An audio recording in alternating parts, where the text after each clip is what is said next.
Magandang umaga sa lahat. Isa ito sa pagkakataon upang tayo ay magninilay-nilay sa salita ng Diyos at sa Kanyang ginawa para sa ating kaligtasan. Libu-libong taon na ang nakakaraan.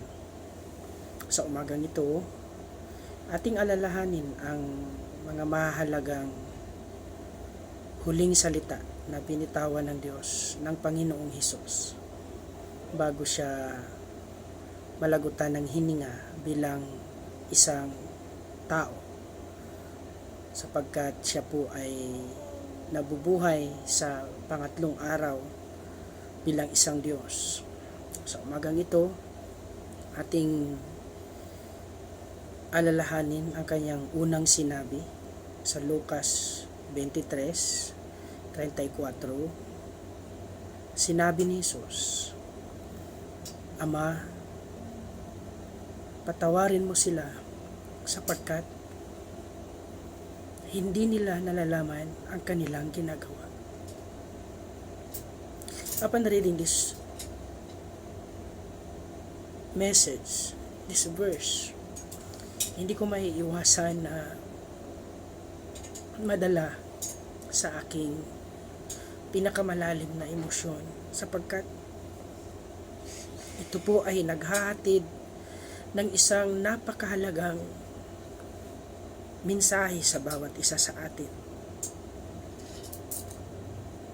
Sinabi niya, "Ama, patawarin mo sila sapagkat hindi nila nalalaman ang kanilang ginagawa." Ito po kasi ay nangangahulugan ng lubos na awa ng manliligtas para sa kanyang mga anak. Lubos na awa ng Panginoong Hesus para sa sanlibutan. Lubos na awa ng Panginoong Hesus sapagkat hindi tayo nararapat sa kanyang awa. Ngunit sa pamamagitan ng kanyang sariling buhay, sariling katawan, tayo ay nagkaroon ng kaligtasan. Ito rin ay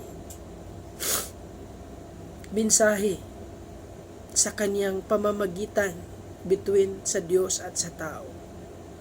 Tayo ay lubos na makasalanan, hindi karapat-dapat sa harapan ng Diyos. Kinamumuhian ng Diyos. Itinatakwil, supposed to be. But si Jesus po, ang Panginoong Hesus, ay pumapagitna. Siya po ay namamagitan sa atin upang tayo ay muling maibalik, muling maikonekta, muling maibalik sa kanyang pagmamahal, sa kanyang Ama. And that's how valuable you are. That's how valuable we are. It is the Son, Jesus Christ, who intercede, who mediate us, pumapagitna sa makasalanang tao,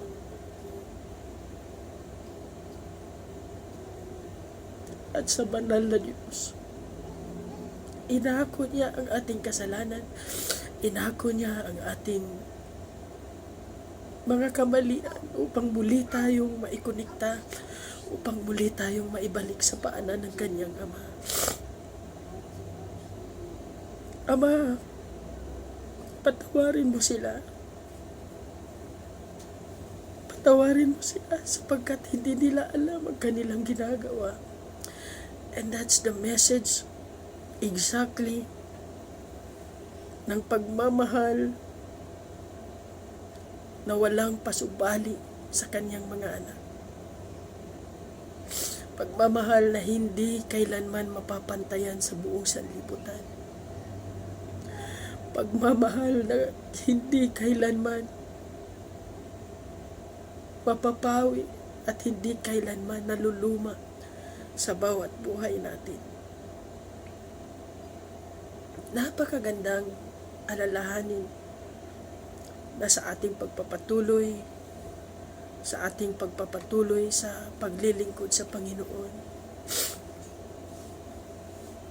ating maranasan, ating maramdaman ang walang pasubaling pagmamahal ng ating Panginoong Hesus. Alam niyo mga kapatid, ganun ka kahalaga, ganun ka kamahal ng ating Panginoong Hesus. He intercede for you. Kumbaga,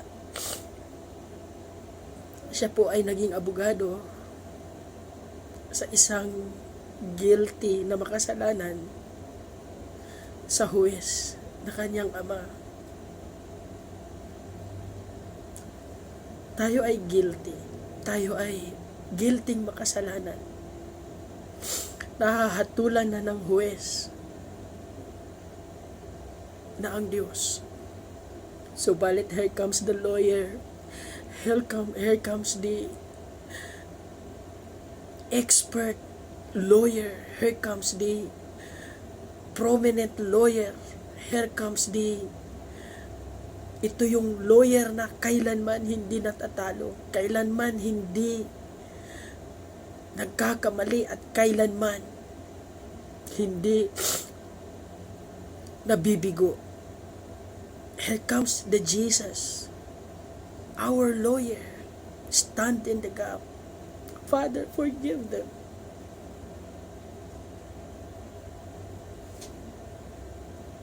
The lawyer is the Son who stand in the gap, simply saying, Father, forgive them, for they do not know what they're doing.